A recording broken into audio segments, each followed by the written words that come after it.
இருந்தாலும் சரி, டிஎன்டிஜேயில இருக்கக்கூடிய உறவுகளாக இருந்தாலும் சரி, பிஜேவுக்கு பின்னால் இன்றைக்கு வாள் பிடித்து திரிகின்ற அந்த உறவுகளுக்கும் நான் சொல்லுகின்றேன், பிஜேயுடைய விடயத்தில் இந்த ஹதீஸ் கலை அறிஞர்களுடைய முக்தலித் என்ற சட்டத்தை நீங்கள் நடைமுறைப்படுத்துங்கள். இவர் புத்தி கோளாறு உள்ளவர், சிந்தனையிலே தெளிவில்லாதவர். எந்த ஹதீஸை பார்த்தாலும் இவருக்கு அந்த ஹதீஸ் குர்ஆனுக்கு முரண்படுவது போன்று விளங்குகிற அளவுக்கு இவர் சிந்திக்கின்ற ஆற்றலை இழந்து விட்டார், நியாயமான சிந்திக்கின்ற இழப்பை இழந்து விட்டார். எனவே இவருடைய விடயத்தில் இந்த தீர்வை அடையாளப்படுத்தினால் இவருடைய வழிகேட்டுக்குள் நீங்கள் இன்னும் செல்லாமல் உங்களை பாதுகாத்துக் கொள்ளலாம். இல்லை என்று சொன்னால் நாளைக்கும் இவர் ஹதீஸை மறுப்பார், நாளை மறுநாளும் ஹதீஸை மறுப்பார். இவர் மறுக்க ஒவ்வொரு ஹதீஸ். அல்ஹம்துலில்லாஹ் வஸ்ஸலாத்து வஸ்ஸலாமு அலா ரசூலில்லாஹ் வ அலா ஆலி ஹிஸ்பில்லாஹ், அம்மா பஅத். அன்பார்ந்த இஸ்லாமிய சகோதரர்களே, சமீப காலமாக அடங்கி போயிருந்த வழிகட்ட கொள்கையான ஹதீஸ் மறுப்பு கொள்கை, அல்லாஹ் அல் குர்ஆனிலே மிக தெளிவாக சொன்ன சூனியம் பற்றிய விளக்கங்களும், நபிகளார் ஸல்லல்லாஹு அலைஹி வஸல்லம் அவர்கள் மிக தெளிவாக சொன்ன கண்ணூர் பற்றிய செய்திகளையும் மறுக்கின்ற அந்த வழிகேடு மீண்டும் ஹதீஸ் மறுப்பு கொள்கையினூடாக வெளிவந்திருப்பதை நாங்கள் ஒவ்வொரு நாளும் பார்த்து வருகின்றோம். அன்பார்ந்தவர்களே, இப்படிப்பட்ட வழிகேடர்களுக்கு முன்னால் சஹீஹான நம்பிக்கையான அறிவிப்பாளர் தொடர் கொண்ட ஹதீஸுகளை மறுக்கின்ற, தன்னுடைய புத்திக்கு எட்டாததையெல்லாம், தன்னுடைய சிந்தனைக்கு படாததையெல்லாம் குர்ஆனுக்கு முரண் என்று சொல்லி கஷ்டப்பட்டு மறுக்கின்ற இந்த வழிகேட்டுக்கு முன்னால் உண்மையான முஃமின்கள், உண்மையான முஸ்லிம்கள் எப்படி நடந்து கொள்ள வேண்டும் என்பதை பற்றி பார்த்தோம். அன்பார்ந்தவர்களே, அந்த அடிப்படையில் நாங்கள் மிக தெளிவாக இருக்க வேண்டிய இடம், இந்த வழிகேட்டை போதிக்கின்ற அந்த போதகர்களுடைய எந்த பேச்சுக்களையும் எந்த எழுத்துக்களையும் அடிப்படை ஹதீஸுகளை பற்றிய அடிப்படை அறிவில்லாதவர்கள் பார்க்கக்கூடாது, குர்ஆனை பற்றிய தெளிவில்லாதவர்கள் பார்க்கக்கூடாது, அகீதாவிலே ஆழமான தெளிவில்லாதவர்கள் ஹதீஸ் மறுப்பு கொள்கையிலே ஈடுபடுகின்ற இந்த வழிகேடர்களுடைய எழுத்துக்களை பேச்சுக்களை பார்க்கக்கூடாது. இவர்கள் வெளிப்படையாக புறக்கணிக்கப்பட வேண்டியவர்கள். அன்பார்ந்தவர்களே, இன்றைக்கு குர்ஆன் சுன்னாவை, அதிலும் நம்பகமான அறிவிப்பாளர் தொடருடன் வரக்கூடிய ஹதீஸுகளை ஏற்றுக்கொள்ளக்கூடிய நிறைய பொதுமக்கள் இருக்கிறார்கள். அதே போன்று புதிதாக வந்த ஆலிம்கள், மார்க்கத்தை சுமந்த புதிதாக வெளியாவின ஆலிம்கள் இருக்கிறார்கள். இவர்கள் எல்லோருக்கும் உள்ள ஆசை என்ன? ஹதீஸ் மறுப்பாளர்களோடு ஒரு விவாதம் நடத்த வேண்டும், விவாத களம் கண்டு இவர்களை தோற்கடிக்க வேண்டும் என்று ஒரு ஆசை இருக்கிறது. பல பேர் பேசக்கூடியதை கேட்கிறோம், விவாதத்துக்கு அழைக்கிறார்கள் தானே, போக வேண்டியது தானே என்று. அன்பார்ந்தவர்களே, இந்த இடத்தில்தான் நம்பகமான அறிவிப்பாளர் தொடர் கொண்டு ஹதீஸுகளை ஏற்றுக்கொள்கிற ஒவ்வொரு முஸ்லிம்களும் தெளிவாக புரிந்து கொள்ள வேண்டிய ஒரு விடயம், எப்படி நாங்கள் ஷிஆக்களை வழிகேடர்கள் என்று ஓரம் கட்டியிருக்கின்றோமோ, ஷிஆக்கள் என்று பேசினாலே அவர்கள் வழிகேடர்கள் தான் என்று விளங்கி வைத்திருக்கிறோமோ, முஅ்தஸிலாக்கள் என்றால் வரலாற்று ரீதியாக அவர்கள் வழிகட்டவர்கள், குர்ஆனுக்கும் நபிகளாருடைய ஹதீஸுக்கும் மேலால் தன்னுடைய சிந்தனை போக்கை கொண்டு போய் வைத்தவர்கள், ஹவாரிஜிகள் வெளிப்படையான வழிகேடர்கள், முர்ஜிஆக்கள் வழிகேடர்கள், காதியானிகள் காஃபிர்கள் என்று எப்படி நாங்கள் வெளிப்படையாக முடிவெடுத்து வைத்திருக்கிறோமோ, அதே போன்றுதான் ஹதீஸ் மறுப்பாளர்களை, அறிவிப்பாளர் தொடரிலே நம்பகமான அறிவிப்பாளர் தொடருடன் வந்திருக்கக்கூடிய ஹதீஸுகளை குர்ஆனுக்கு முரண் என்று தன்னுடைய சிந்தனைக்கும் புத்திக்கும் படாததையெல்லாம் மறுக்கக்கூடிய பிஜே போன்ற வழிகேடர்களாக இருக்கலாம், அல்லது பிஜேவுக்கு பின்னால் பயணிக்கின்ற சிடிஜே, எஸ்எல்டிஜே போன்ற வழிகேடர்களாக இருக்கலாம். இவர்கள் புறக்கணிக்கப்பட வேண்டியவர்கள். இவர்களோடு அமர்ந்து விவாதித்துத்தான் வெற்றிகளம் காண வேண்டும் என்று உண்மையான முஃமின்கள் சத்திய வழியிலே பயணிக்கக்கூடியவர்கள் ஆசைப்படக்கூடாது என்பதை ஒரு அடிப்படையாக புரிந்து கொள்ள வேண்டும். அன்பார்ந்தவர்களே, ஏன் என்று சொன்னால் பிஜே அவர்கள் மறுக்கின்ற ஹதீஸுகளை எடுத்து பாருங்கள். அவர் வைக்கக்கூடிய வாதங்கள் குர்ஆனுக்கு முரண் என்று தன்னால் ஒரு நியாயமான சிந்தனை கொண்டு அறிவுபூர்வமாக குர்ஆனோடு ஒப்பிட்டு பார்க்கக்கூடிய அந்த சிந்தனை போக்கை இழந்ததனால் தன்னுடைய புத்திக்கு படாத ஹதீஸுகளை எல்லாம் கொச்சைப்படுத்தி கேவலப்படுத்தி அநாகரீகமான விமர்சனங்களை வைத்து அந்த ஹதீஸுகளை கீழ்த்தரமாக மறுக்கின்ற நிலையை நாங்கள் பார்க்கிறோம். அன்பார்ந்தவர்களே, எனவே இவர்களுடைய வழிகேட்டுக்கு முன்னால் நாங்கள் ஒருபோதும் என்ன செய்யக்கூடாது? இவர்களுடைய எழுத்துக்களை வாசிப்பதோ இவர்களுடைய எழுத்துக்களை படிப்பதோ, நான் சொல்வது அடிப்படை அறிவு இல்லாமல், அகீதாவை பற்றிய தெளிவு இல்லாமல், குர்ஆனையும் ஹதீஸையும் எப்படி புரிந்து கொள்ள வேண்டும் என்ற அடிப்படை அறிவு இல்லாத பொதுமக்களோ புதிதாக கல்வியை சுமந்து வந்திருக்கின்ற ஆலிம்களோ பார்க்காமல் இருப்பதுதான் ஈமானுக்கும் சத்தியத்துக்கும் ஆரோக்கியமான என்பதை மிக தெளிவாக புரிந்து கொள்ள வேண்டும். அன்பார்ந்தவர்களே, இஸ்லாமிய உறவுகளே, கடைசியாக பிஜே அவர்கள் ஹதீஸை மறுக்கின்ற பொழுது நீங்கள் ஆரம்ப கட்டத்திலிருந்து இவர் ஹதீஸை மறுக்கின்ற விதத்தை பாருங்கள். ரசூலுல்லாஹ் ஸல்லல்லாஹு அலைஹி வஸல்லம் அவர்களுக்கு சூனியம் செய்யப்பட்டதாக வருகிறது. எப்படி வருகிறது? ரசூலுல்லாஹ் ஸல்லல்லாஹு அலைஹி வஸல்லம் அவர்களுக்கு யுஹய்யலு இலைஹி அன்னஹு யஃஅலு ஷைஅ வலம் யஃஅல்ஹு. வந்த வாசகம் என்ன? நபிகளார் ஸல்லல்லாஹு அலைஹி வஸல்லம் அவர்கள் செய்யாத ஒன்றை செய்தது போன்ற ஒரு ஃபீலிங், ஒரு பிரமிப்பு வந்தது. இதுதான் அந்த சூனியத்தின் மூலம் ஏற்பட்ட தாக்கமும் மாற்றமும். செய்யாத ஒன்றை செஞ்ச மாதிரியும் செஞ்ச ஒன்றை செய்யாத மாதிரியும் ஒரு பிரமிப்பு, ஒரு நிலை ஏற்பட்டது. இதான் ஹதீஸ்ல வரக்கூடியது. இதை வைத்துக்கொண்டு அந்த ஹதீஸை எப்படியெல்லாம் கேவலப்படுத்தினார்கள். ஹதீஸ் ரசூலுல்லாஹுவை பைத்தியக்காரன் என்று சொல்கிறது, ரசூலுல்லாஹுவை மனநோயாளி என்று சொல்லுகின்றது, ரசூலுல்லாஹுவை நிரந்தர நோயாளி என்று சொல்லுகின்றது. இப்படிப்பட்ட ஒருவருக்கு குர்ஆன் வந்தால் குர்ஆனிலே சந்தேகம் வரும். இப்படியெல்லாம் ஹதீஸிலே இல்லாத வார்த்தைகளை எல்லாம் சொந்த நாவிலிருந்து போட்டு மக்களை குழப்பினார்கள். இதுதான் இவர்களுடைய பணி. அன்பார்ந்தவர்களே, சாலிம் அவர்களுடைய பால் குடித்த ஹதீஸை எடுத்துக் கொள்ளுங்கள். அவர்கள் பால் குடித்த ஹதீஸை நாங்கள் ஹதீஸ் கிதாபுகளிலே வாசிக்கின்ற பொழுது நியாயமான சிந்தனை உள்ளவர், நேர்த்தியான அறிவு உள்ளவர், அதை அழகாக புரிந்து கொள்கிற அளவுக்கு சஹாபாக்களே விளக்கம் சொல்லிவிட்டு போனார்கள். அன்பார்ந்தவர்களே, ஆனால் இவர் என்ன செய்கிறார்? அதை கேவலப்படுத்துகிறார். அதை ஒரு அநியாயமாக அல்லது ஒரு கீழ்த்தரமான ஒரு செயலாக, விபச்சாரத்தை விட மோசமான ஒரு செயலாக அந்த ஹதீஸை சித்தரிக்கிறார். ஹதீஸை மறுக்கிறதுக்கு முன்னால எப்படி பாருங்களேன், விபச்சாரத்துக்கு கொண்டு போகக்கூடிய ஹதீஸ், அந்நிய பெண்ணுடைய மடியில போய் படுக்கலாமா, இப்படிப்பட்ட வீண் விமர்சனங்களை வைத்துத்தான் அந்த ஹதீஸை மறுக்கின்ற ஒரு கேவலம் கெட்ட போக்கை பிஜே அவர்கள் பிஜேவுக்கு பின்னால் இருப்பவர்களும் மேற்கொள்வதை நாங்கள் பார்க்கிறோம். அன்பார்ந்தவர்களே, ஹதீஸை ஹதீஸாக புரிந்து கொண்டால், ஹதீஸை குர்ஆனோடு ஒப்பிட்டு புரிந்து கொண்டால் இதை மிக தெளிவாக புரிந்து கொள்ளலாம். அதே போன்று குர்ஆனையும் ஹதீஸையும் ஒப்பிட்டு விளங்குவதிலே முன்னைய சலஃபு அறிஞர்கள், முன்னால் வந்த குர்ஆன் ஹதீஸை ஆழமாக சிந்தித்த, குர்ஆனையும் ஹதீஸையும் தன்னுடைய சிந்தனைக்கு அப்பால் வைத்து புரிந்து கொண்ட அந்த தூய்மையான அறிஞர்களுடைய விளக்கத்தை பார்த்தால் மிக தெளிவாக புரிந்து கொள்ளலாம். அந்த விளக்கங்களை எல்லாம் புறம் தள்ளிவிட்டு உள்ளத்தளவிலே நோயை வைத்துக் கொண்டிருக்கின்ற, சிந்தனை அளவில் கோளாறை வைத்துக் கொண்டிருக்கின்ற பிஜே என்ன செய்கிறார்? தன்னுடைய உள்ளத்தில் இருக்கின்ற அந்த வக்கிரமம், வஞ்ச புத்தியை எல்லாம் ஹதீஸுடைய விடயத்திலே காட்டுகிறார்.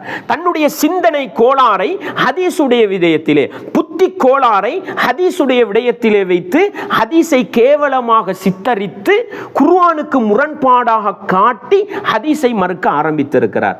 அன்பார்ந்தவர்களே, இஸ்லாமிய உறவுகளே, அந்த அடிப்படையில் நாங்கள் மிக தெளிவாக புரிந்து கொள்ள வேண்டும். இப்படிப்பட்ட சிந்தனை கோளாறு உள்ள, புத்தி கோளாறு உள்ள ஒரு மனிதனுக்கு பின்னால் நானும் நீங்களும் பயணிக்க ஆரம்பிப்போமாக இருந்தால் அல்லாஹ் பாதுகாக்க வேண்டும். வழிகேடு நிச்சயம் என்பதை மறந்துவிடக் கூடாது. அன்பார்ந்தவர்களே, ஹதீஸ் கலை இருக்கிறதல்லவா, அந்த ஹதீஸ் கலையிலே ஒரு துறை இருக்கிறது. ஹதீஸ்களை அறிவிக்கின்ற அந்த அறிவிப்பாளர்களை பற்றிய இல்முர் ரிஜால் என்று சொல்லுவோம். அறிவிப்பாளர்களை பற்றி ஆய்வு செய்தல். இதுல இருக்கக்கூடிய மிக முக்கியமான ஒரு பகுதி என்ன தெரியுமா?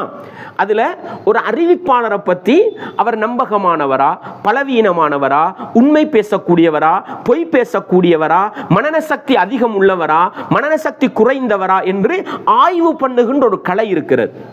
அந்த கலையில இருக்கக்கூடிய மிக முக்கியமான ஒரு பகுதி தான் இஹ்திலாத் என்று சொல்லுவார்கள், முக்தலித் என்று சொல்லுவார்கள். என்னென்று சொன்னா, வயது முதிர்ந்து புத்தி கோளாறு ஏற்படுவது, சிந்தனையிலே கலங்கள் ஏற்படுவது, நேர்த்தியாக சிந்திக்க தெரியாது, நேர்மையாக சிந்திக்க தெரியாது, அறிவுபூர்வமாக நியாயமாக சிந்திக்க தெரியாது, இப்படிப்பட்ட புத்தியிலே கோளாறு, சிந்தனையிலே தெளிவில்லாத தன்மை வந்தவர்களை முக்தலித்துகள் என்று சொல்லுவார்கள். இது பெரும்பாலும் வயசு கோளாறால தான் ஏற்படும். வயோதிபத்தை அடைகிற பொழுதுதான் இந்த சிந்தனை மாற்றம் ஏற்படும். அன்பார்ந்தவர்களே, இஸ்லாமிய உறவுகளே, இன்றைக்கு பிஜேயை பொறுத்தவரையில் இப்படிப்பட்ட லிஸ்டிலே சேர்க்கப்பட வேண்டியவர் தான். என்ன, வயது போய்விட்டது, 60 வயதை தாண்டி விட்டார், இப்பொழுது அவருடைய சிந்தனை தளர்ச்சி அடைந்திருக்கிறது, புத்தியிலே கோளாறு ஏற்பட்டிருக்கிறது, எந்த நபிமொழியை பார்த்தாலும் குர்ஆனுக்கு முரண்படுவது போன்றுதான் இவருக்கு விளங்குகிறது, எந்த நபிமொழியை பார்த்தாலும் விபச்சாரமாக விளங்குகிறது, எந்த நபிமொழியை பார்த்தாலும் அசிங்கமாக விளங்குகிறது. அன்பார்ந்தவர்களே, இவர் இன்று வரைக்கும் மறுத்த ஹதீசுகள் நாளைக்கு எத்தனை ஹதீஸை மறுப்பார் என்று சொல்ல முடியாது. ஏன், இவருக்கு எந்த ஹதீஸை படிச்சாலும் இப்ப இவருக்கு விளங்குறது என்னதான்? புத்தி குறைஞ்சி தானே இருக்குது, புத்தி கோளாறு ஏற்பட்டு தானே இருக்குது. அபூ ஹுரைரா ரலியல்லாஹு அவர்களுக்கு ஷைத்தான் ஆயத்துல் குர்சியை படித்து கொடுத்த ஹதீஸை இவ்வளவு காலமும் என்ன செய்தார்? ஏற்றுக்கொண்டார். இப்பொழுது அவருக்கு என்ன செய்கிறது? அது முரண்பாடாக தென்படுகிறது.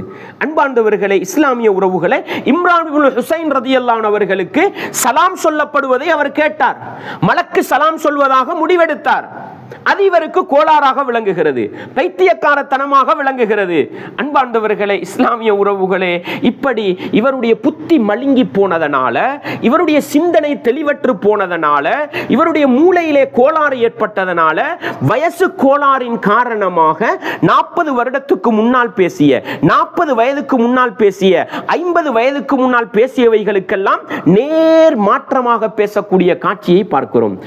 ஹதீஸ் கலையிலே இப்படி அறிவிப்பாளர்களை இனம் கண்டு என்ன செய்வார்கள் தெரியுமா? இவருடைய ஹதீசுகளை இந்த வயசுக்கு முன்னால் வந்ததை ஏற்றுக்கொள்ளுங்கள், இவருடைய புத்தி கோளாறாகுவதற்கு முன்னால் இவர் அறிவித்த ஹதீசுகளை ஏற்றுக்கொள்ளுங்கள், இவர் புத்தி கோளாறு ஏற்பட்ட பிறகு அறிவித்த செய்திகளை ஏற்றுக்கொள்ளாதீர்கள் என்று வித்தியாசப்படுத்துவார்கள். அன்பார்ந்தவர்களே, SLTJயிலே இருக்கக்கூடிய உறவுகளாக இருந்தாலும் சரி, CTJயிலே இருக்கக்கூடிய உறவுகளாக இருந்தாலும் சரி, TNTJயிலே இருக்கக்கூடிய உறவுகளாக இருந்தாலும் சரி, பிஜேவுக்கு பின்னால் இன்றைக்கு வால் பிடித்து திரிகின்ற அந்த உறவுகளுக்கும் நான் சொல்லுகின்றேன், பிஜேயுடைய விடயத்தில் இந்த ஹதீஸ் கலை அறிஞர்களுடைய முக்தலித் என்ற சட்டத்தை நீங்கள் நடைமுறைப்படுத்துங்கள்.